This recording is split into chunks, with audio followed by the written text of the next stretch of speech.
मी Siddhagiri hospital आणि research centre Shri क्षेत्र कनेरीमठच्या वैद्यकीय संचालक व मुख्य न्यूरोसर्जन डॉक्टर शिवशंकर मर्जके सर यांना विनंती करतो की त्यांनी कार्यक्रमाचे प्रास्ताविक व सिद्धगिरी हॉस्पिटलच्या 14 वर्षाच्या यशस्वी वाटचालीची ओळख प्रमुख पाहुण्यांना करून द्यावी. शिवशंकर मर्जके सर. श्री गुरुभ्यो नमः. हरि ओम. नमस्ते. मंच पे विराजमान सिद्धगिरी महासंस्थान मठ के मठाधिपति राष्ट्र संत परम पूज्य अदृश्य काशीदेव स्वामी जी के चरणों में नमस्कार करते हुए आज के समारंभ के प्रमुख अतिथि प्रकुलगुरु महाराष्ट्र आरोग्य विज्ञान पीठ नासिक के professor doctor Milind Nikum sir, अपने Divine Wire Products Private Limited के एमडी माननीय श्री रविंद्र फाल्के सर, मंच पर आसीन सभी गण्य व्यक्ति और इस शुभ अवसर उपस्थित सिद्धगिरी परिवार के सभी सदस्य और आरोग्य धाम के सभी हितैषी, Siddhagiri hospital and research centre और अपने नर्सिंग कॉलेज के सभी स्टाफ और विद्यार्थी और यहाँ चेतना शिविर के लिए आए हुए सभी बच्चे, विशेष आमंत्रित वैद्यगण और सम्माननीय अतिथि, इलेक्ट्रॉनिक और प्रिंट मीडिया के सभी पत्रकार बंधु और इस आरोग्य धाम के सभी उपस्थित लाभार्थी, आप सबको मेरा सादर प्रणाम और मैं आप सभी को मेरी और अपनी आरोग्य धाम और नर्सिंग कॉलेज की तरफ से यहाँ स्वागत करता हूँ. आज हम सिद्धगिरी अस्पताल और रिसर्च सेंटर का 14वीं वर्षगांठ के शुभ अवसर और सिद्धगिरी नर्सिंग महाविद्यालय की वार्षिक उत्सव पर यहाँ उपस्थित है. और यहाँ देखा जाए तो सबसे ज़्यादा जो संख्या है वो युवा उनका है. यंग जनरेशन्स के जो सभी बच्चे हैं उनकी बहुत ज़्यादा यहाँ संख्या दिखता है. और हम सब जानते हैं कि युवा ही एक देश की संपत्ति होती है और एक बहुत बड़ी शक्ति होती है देश चलाने में. अगर हमारे अंदर की इस शक्ति को अगर प्रॉपर वे में हम चैनलाइज किए जाए और पॉजिटिव वे में हम लेके जाएं तो बहुत सारी इम्पॉसिबल चीज़ों को हम पॉसिबल कर सकते हैं. इसके लिए हमें अपना मन और तन की संयम या डिसिप्लिन रखना बहुत ज़्यादा ज़रूरी है. अपना सिद्धगिरी संप्रदाय 1350 साल से भी पुरातन है और अपने स्वामी जी 49th मठाधिपति है. और इस सिद्धियों का पुण्य स्थल पर हज़ारों सालों से लोगों के जीवन में संयमता और तन मन की सूची लाने का पुण्य का काम यहाँ चलता रहता है. अमी आत्मा आहें ये दुनिया का एक सबसे बड़ा खोज है और इससे बड़ा साइंटिफिक रिसर्च कुछ हो ही नहीं सकता है. और अपने संप्रदाय के सभी भक्त और दुनिया के सभी लोगों को अपने यहाँ के संत लोग पिछले हज़ारों सालों से इनकी बारे में लोगों को बताए और उनके बारे में उनको जगाते आए हैं. आज हम जब इंडिया में रह के देखते हैं कि वेस्टर्न कंट्रीज़ जो यूरोपियन कंट्रीज़ हो, अमेरिका हो, हमें लगता है कि बहुत ज़्यादा प्रगति की है. वहाँ की साइंटिस्ट ने बहुत बड़े बड़े चमत्कारी रिसर्च की है और बहुत बड़े मशीन्स, इलेक्ट्रिसिटी, इलेक्ट्रॉनिक इक्विपमेंट्स बहुत कुछ लाए हैं और बहुत सारे नोबेल पुरस्कार उनको मिले हैं. और हमें लगता है कि हम पीछे हैं उनके सबसे, बट हमें इसकी ज्ञान नहीं है. अपना देश के जो ऋषि मुनियों थे वो मतलब वेस्टर्न में क्या हुआ कि वेस्टर्न कंट्रीज़ में वो बहिर्मुखी होकर मटेरियलिस्टिक वर्ल्ड की तरफ उन्होंने रिसर्च किया और वही अपनी संत ऋषि मुनि अंतर्मुखी होकर अपनी आत्म ज्ञान किया और आत्म को खोजा. और ये आत्मज्ञान करना ये सबसे बड़ा रिसर्च है और एक बार इसकी ज्ञान हो गई तो दुनिया का हर बारीक चीज़ों की ज्ञान हो जाती है. और ये जो आज की जो हम रिसर्च देख रहे हैं इसको कितने लाखों साल पहले अपने यहाँ इंडिया में हुए थे और ऋषि मुनियों ने यहाँ करके दिखाया था. आज हम ग्रह का नाम लेते हैं, कितने हज़ारों सालों से वो ग्रह का मतलब खोज किया गया है और उसको दुनिया में दिखाते हैं कि रिसेंट इनको सर्च किया है. तो ये जो वेस्टर्न वर्ल्ड की जो थे वो बाहिर्मुखी थे और अपना इंडियन जो था अंतर्मुखी होकर दुनिया को खोजा और दुनिया के लिए बहुत ही बड़ी कंट्रीब्यूशन और समाज के उद्धार के लिए बहुत बड़ी कंट्रीब्यूशन इंडिया से रहा है. लेकिन हमें इसका ज्ञान नहीं है. हम लोगों को लगता है कि हम पीछे हैं क्योंकि हमारे ऊपर पिछले हज़ारों सालों से बहुत ज़्यादा बाहर से आक्रमण हुए हैं और इसमें अंदर से भी कुछ आक्रमण हुए हैं और इसके चलते हुए हमारा ब्रेन वॉश किया गया है कि हम पीछे हैं, हमारी उतनी ताकत नहीं है, उतनी नॉलेज नहीं है, और अब हम पीछे से ही हमारा सपोर्ट कुछ नहीं है, एजुकेशन से हम पीछे, ऐसा हमें समझाया गया है, जबकि वैसा नहीं है। क्योंकि हमारे बहुत लोगों का विचार और यहाँ का इवन फेथ को भी जब बाहर से आक्रमणकारी आए बदल दिए, और अपने देश के ऊपर और अपना खुद के ऊपर जो अपना आत्मविश्वास था या विश्वास था उसको उन्होंने उतार दिया। और ये लोग भले ही जानते थे कि अगर किसी देश के ऊपर अगर अपनी कब्जा करना है तो उनकी राष्ट्रभक्ति और आत्मसम्मान को उतार दिया है तो इनको हज़ारों सालों तक हम गुलाम बन के जी सकते हैं और उनको लूट सकते हैं, और वैसे ही अपने देश में चलता रहा। ये सब इसलिए हुआ क्योंकि हम जड़ से जुड़े नहीं थे, हम अपने रूट्स के साथ, अपनी हिस्ट्री के साथ जुड़े नहीं थे, और हमें अपना संस्कृति और सभ्यता से हमें अपने आप को दूर किया गया था। इसमें कुछ अपने लोगों का भी स्वार्थ था जिन्होंने अपने स्वहित के लिए छल किया, उनका साथ दिया।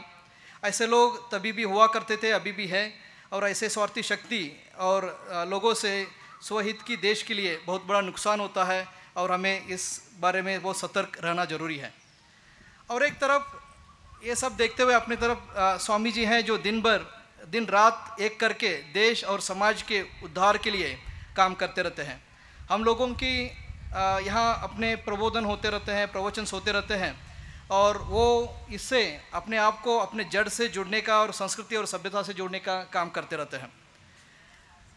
इसके लिए श्रद्धा चाहिए और भक्ति चाहिए, और ये श्रद्धा और भक्ति लोगों की ज़िंदगी में चमत्कार कर सकती है। सत्य के मार्ग पर चलना और अच्छा इरादा रखना, और इसी से हमें अच्छा रिजल्ट्स मिलते हैं, इसके बारे में जानकारी होना बहुत ज़्यादा ज़रूरी है। सत्य को आप कितना भी भूगर्भ में नीचे गाड़ भी दो, समय के साथ ऊपर आके वो सत्य दिखाई देता है, और इसलिए सत्य के रास्ते भले ही कठिन हो, हमें उस रास्ते पे चलना ज़रूरी है, और अच्छे इरादा रखना ज़रूरी है। और जब अच्छा इरादे से हम कोई काम करते हैं, भगवान अपने साथ खड़ा होके अच्छा काम जो इम्पॉसिबल है उसको भी करके देने में हमें मदद होता है। हम ये हर बार जिक्र करते हैं और जानते हैं कि we are all just an instruments in the hands of God, मतलब हम भगवान के हाथ की एक उपकरण है, और हमें ये मानना नहीं चाहिए कि ये काम हम करते हैं, और भले ही मैं डॉक्टर हूँ या कोई मिनिस्टर है या कोई साइंटिस्ट हो, हम ये नहीं समझ सकते कि मैंने किया है और मेरे से हुआ है और मैं उतना ज्ञानी हूँ, जबकि भगवान ने एक हमें मौका दिया है और भगवान ने उस काम हमसे करके लिया है। और इससे क्या होता है कि अपना गर्व और अहंकार कम होती है, और हमें समर्पित भाव करने से और अच्छा इंटेंशन से अच्छे काम होते हैं। इसके लिए एक एग्जाम्पल है, जैसे कि हम ये पेड़ को देखें, हमें दिख रहा है कि पेड़ इतना लंबा है, उतना ही नीचे वो पेड़ है, और जो रूट्स है उसके जो जड़ है बहुत ही अंदर तक गए हैं। जब ये पेड़ इतना बड़ा बना है तो कितने सालों से यहाँ ये टिका है, बारिश हो या कितनी गर्मी हो या कोई प्राणी भी इसको आके जब छोटा तक खा सकते थे, बट इस सब को झेल के इसने बड़ा हुआ है। जब ये बीज एक ज़मीन के अंदर था तब अंधेरा था, और बहुत सालों तक अपने आप वहाँ छुपाया, रूट्स छोड़े, जब ऊपर आया छोटे जो 2 लीव्स आए, उसको वो बड़े होते होते होते इतना बड़ा पेड़ दिखता है, और इसका हम फल खाते हैं और इसका हमें उपभोग होता है। वैसे ही जब कोई बड़े आदमी को हम देखते तो हमें सिर्फ इतना ही दिखता है कि यार कितने बड़ा है, इनके पास क्या क्या नहीं है, और कितना इनका नेम है, फेम है। हमें ये नहीं दिखता है कि वो बंदा कितने काम किए हैं, कितना कष्ट लिया है, और उन्होंने क्या क्या कष्ट झेले हैं, इसके बारे में हमें जानकारी नहीं रहती है। तो हमें संयमता से अपना काम करना है, गुड इंटेंशन से सत्य की मार्ग पर चलना है, और एक समर्पित भाव से काम करेंगे तो हमें भी अच्छा फल मिल सकता है। तो मैं एक जिक्र करना चाहूँगा, कन्नड़ में एक मूवी है जिसको भंगाರದ मनुष्य बोलते हैं, मतलब गोल्डन मैन। राजकुमार को आप जानते होंगे, ये कर्नाटक के बहुत ही हिट एक कन्नड़ एक्टर थे।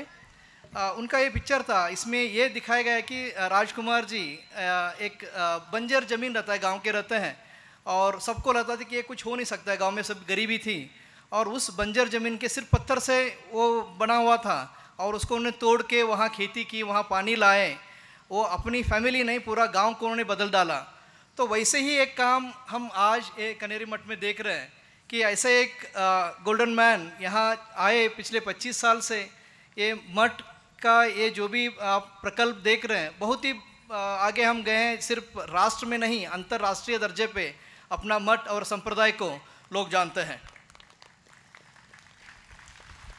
आप और हम सभी भाग्यवान हैं कि हम ऐसे एक सिद्धि की स्थल पर हैं। यहाँ एक आदर्श राष्ट्र संत का दर्शन और मार्गदर्शन समय यहाँ निरंतर होता रहता है।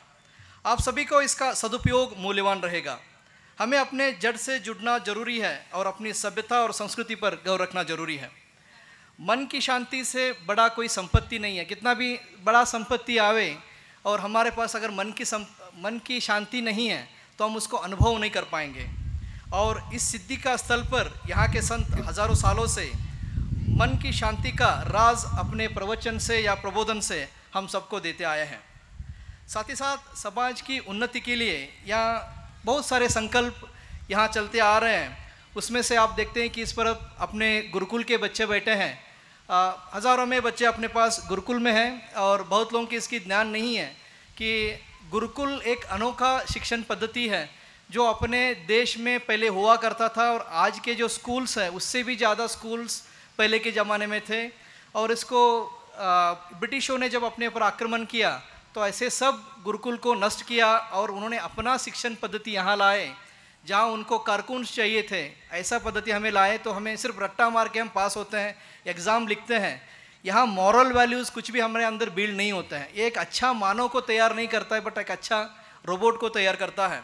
तो यहाँ जो बच्चे बैठे भाग्यवान हैं क्योंकि उनके ज़िंदगी में स्वामी जी आए और यहाँ का शिक्षण पद्धति उनको जो कला जीवन कला सिखाया जाता है, मतलब how to live the life और कैसे उसी से अपना हम जीवन बनाएं, ऐसा एक बहुत ही अनोखा शिक्षण पद्धति यहाँ अपने गुरुकुल द्वारा होता रहता है। यहाँ बच्चे हैं और अपने पास स्कूल्स भी हैं और एक विलेज म्यूजियम है, शायद सर ने वगैरह देखा होगा। तो बहुत ही अनोखा विलेज म्यूजियम है। एशिया के 7 जो मोस्ट फेमस म्यूज़ियम्स थे उसमें से अपना सिद्धिगिरी का म्यूज़ियम को जाना जाता है। हमें जैसे मैं बोल रहा था कि जड़ से जुड़ना ज़रूरी है क्योंकि यहाँ जो विलेज म्यूज़ियम जो गांव का ग्रामीण जो अपनी लाइफस्टाइल थी, लोग कैसे जीते थे, जो 40-50 साल पहले भी, मतलब मैं गांव से था तो मैंने ये सब देखी हैं। बट आज की जो इंडस्ट्रियल रेवोल्यूशन हो या टेक्नोलॉजिकल एडवांसेस है, इसके चलते हुए ऐसे बहुत कुछ चीज़ों को हम यहाँ देखना नहीं मिलता है। तो स्वामी जी ने एक बहुत ही अच्छा संकल्प करके वहाँ वो म्यूज़ियम बनाया है और दुनिया भर में यहाँ उसको लोग देखने आते हैं। अपने पास बाजू में एक दिव्य गार्डन है, 6 एकड़ का बहुत ही सुंदर फूलों का गार्डन है जहाँ भारत की सभ्यता को दर्शाया गया है। और साथ ही साथ फ्रीडम पार्क है जहाँ अपने स्वतंत्र वीरों का गाथा एवं कथा वहाँ दर्शाया गया है। और हमें ये जो आज़ादी मिली है, जो फ्रीडम मिला है, ऐसे लोगों की बलिदान और योगदान से आज हम इस खुली हवा में श्वास ले पा रहे हैं।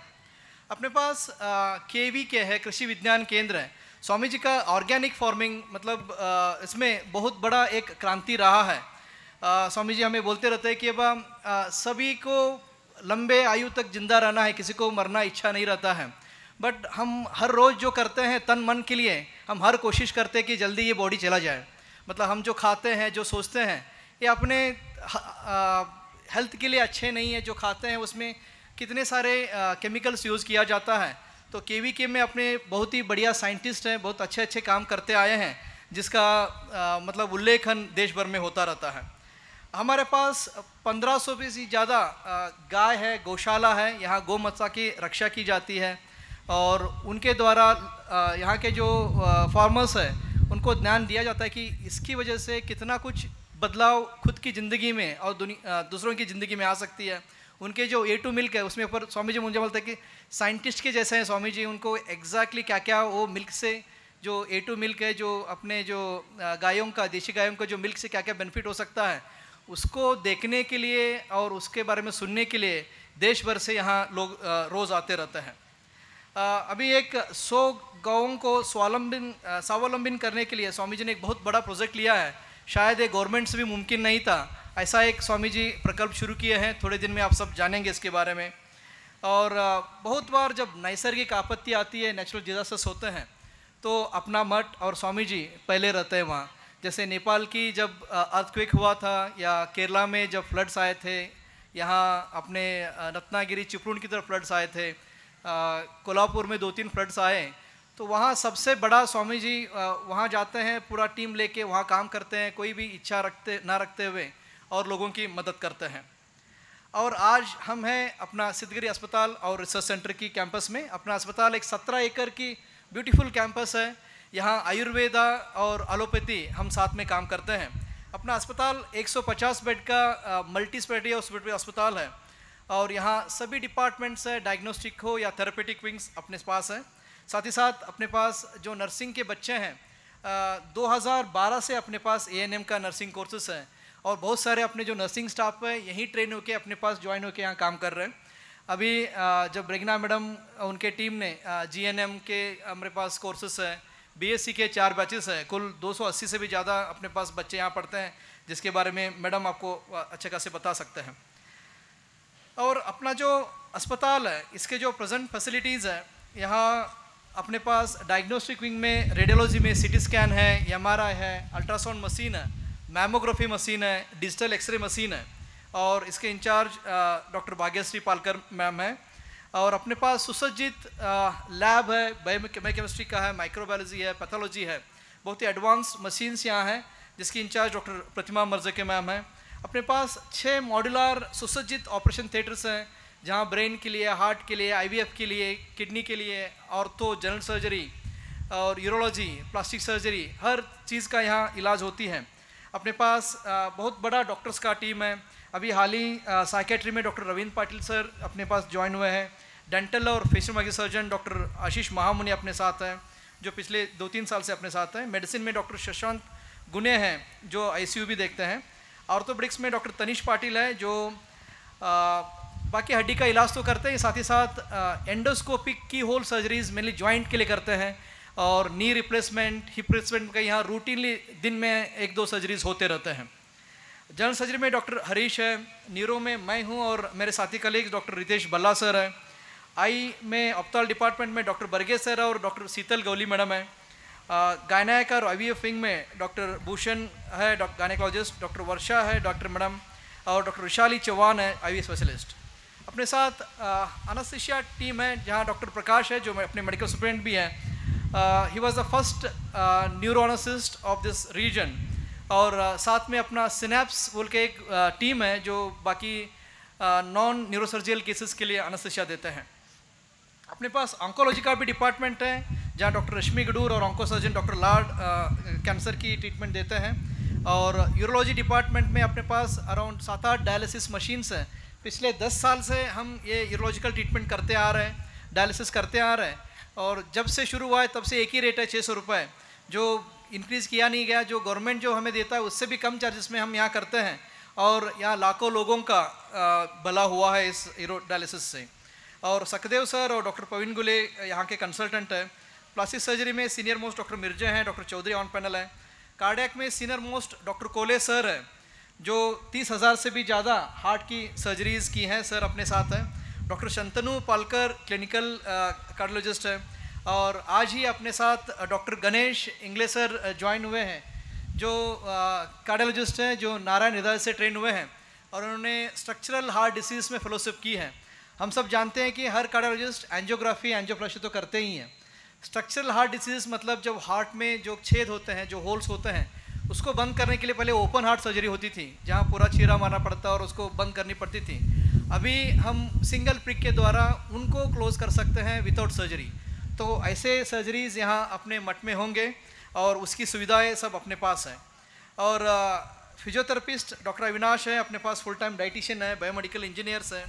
आयुर्वेदा में अपने पास बहुत ही सुसज्जित 50 बेड का अस्पताल है जहाँ special rooms, semi special rooms, general wards है। डॉक्टर चंद्रशेखर और डॉक्टर सचिन और उनका टीम बहुत ही अच्छा ख्याल रखता है। और मैं गाँव से कहता हूँ कि इस रीजन के हम एक चैरिटेबल अस्पताल है जो गांव में स्थित है, बट अपने पास बहुत ही एडवांस्ड और हाई टेक्नोलॉजी के मशीन्स की कभी यहाँ कमी पड़ी नहीं है। और इस रीजन मतलब वेस्टर्न महाराष्ट्र का पहले ऐसा एडवांस मशीन्स अपने गांव में चैरिटेबल हॉस्पिटल में स्वामी जी ने उपलब्धि करके दी थी।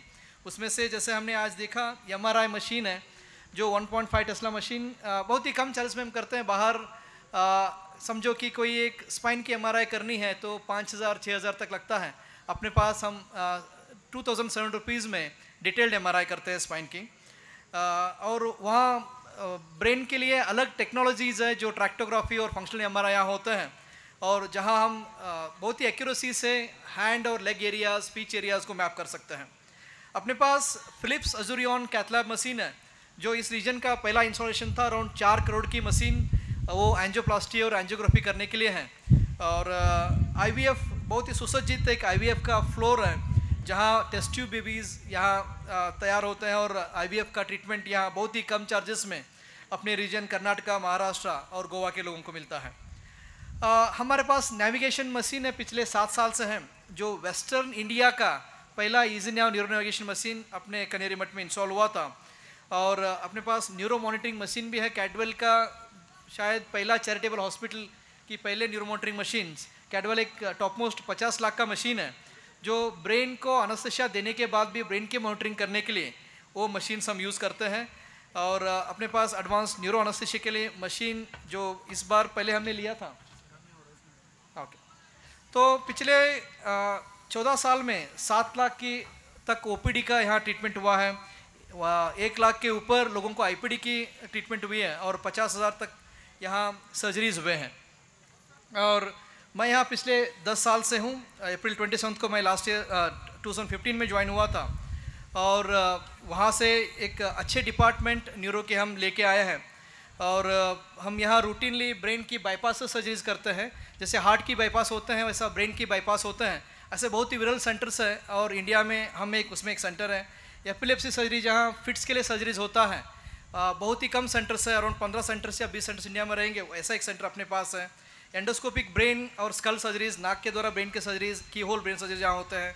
पेशेंट को होश में रख के अवेक सर्जरीज 100 से भी ज़्यादा यहाँ हुए हैं। और ये अपना काम दुनिया भर में जाना गया है, और बहुत सारे अपने यहाँ कॉन्फ्रेंसेस में फैकल्टी बोल के हम जाते हैं, जहाँ सीखने जाते हैं, सिखा के भी आते हैं। और नेक्स्ट मंथ मुझे इस्तांबुल टर्की में एक बुलावा आया है एज अ फैकल्टी, जहाँ यासर गिल बोल के एक अपने father of modern micro neuro surgery है, उनका फर्स्ट कांग्रेस है, उसमें 15 इंडियन न्यूरो सर्जन्स को बुलाया गया था। उसमें अपना एक यंगेस्ट न्यूरो सर्जन बोल के नॉमिनेटेड है। और नेक्स्ट ईयर हम यहाँ MCNS 2025 जो Midwest chapter of neuro surgery के एक कॉन्फ्रेंस होगा, जहाँ 300 भी ज़्यादा न्यूरो सर्जन्स यहाँ कर्नाटका, महाराष्ट्र, गोवा से यहाँ आएंगे, अपने मठ और अस्पताल को भी देखेंगे। और टाइम के अभाव से मैं ये कहना चाहूँगा कि हमें सिद्धि के इस पुण्य स्थल के साथ आप सब सदा जुड़ा रहें, और हमें भविष्य के इस लंबी दौड़ के लिए आप सबका मदद और मार्गदर्शन की ज़रूरत है। वैसे भी 14 साल से इस सफ़र में आप सबका बहुत बड़ा प्रत्यक्ष या अप्रत्यक्ष रूप से योगदान रहा है, और हम सब आपको इस योगदान के लिए धन्यवाद देते हैं। और भगवान से यही प्रार्थना है कि आप सबको अपने संस्कार, संस्कृति, सभ्यता के साथ जुड़े रहें, सबको सुख, समृद्धि, विवेक, बुद्धि और शक्ति और लंबी आयु दे। नमस्ते।